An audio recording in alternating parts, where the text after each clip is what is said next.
And we don't know what direction that the Oklahoma City Thunder is headed in. Now, again, I said they're probably going to try and build this thing like they did before. They saw the talent. But how often, though, does a franchise hit on 3 players? Now, listen to what I'm saying. 3 players. How often does a franchise hit on 3 players that are NBA MVPs?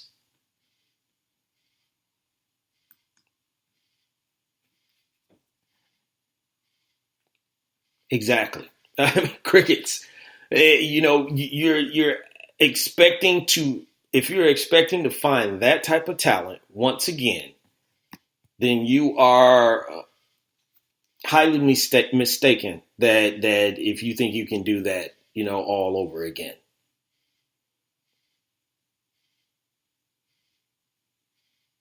So I think, after saying all that, I think where they went wrong was when they decided to make a trade. I think the trade would have worked. And again, it is not to point fingers. I just think the fit and everything, the trade would have been better if they had a traded Russell. And then he had his own team in Houston. They could have still built around him. But for OKC purposes, the better fit, I think, would have been KD and James Harden. And who knows? Maybe KD still leaves, but James Harden is there, and then you can still build around him. And maybe you still trying to give yourself a chance, to do something in the Western Conference. But I think that trade changed the trajectory of where that franchise was going to be going.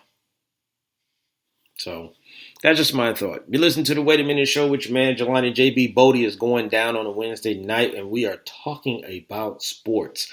And we'll get back in basketball in just a moment, but I want to touch a little bit on football. Like I said, training camp is right around the way. We're going to be talking about divisions and how they stack up.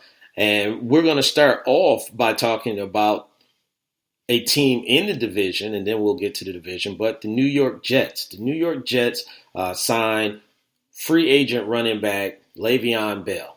And this is a big signing for them. Obviously, this is, one of the larger free agents that was on the market at that point, and they were definitely wanting his services, along with guys like C.J. Mosley and everything. But Le'Veon was the guy that they definitely wanted. They got him. And then Adam Gase comes in there, and then it's kind of like, you have this thing about, did Gase really want Le'Veon and back and forth, blah, blah, blah. Once when they start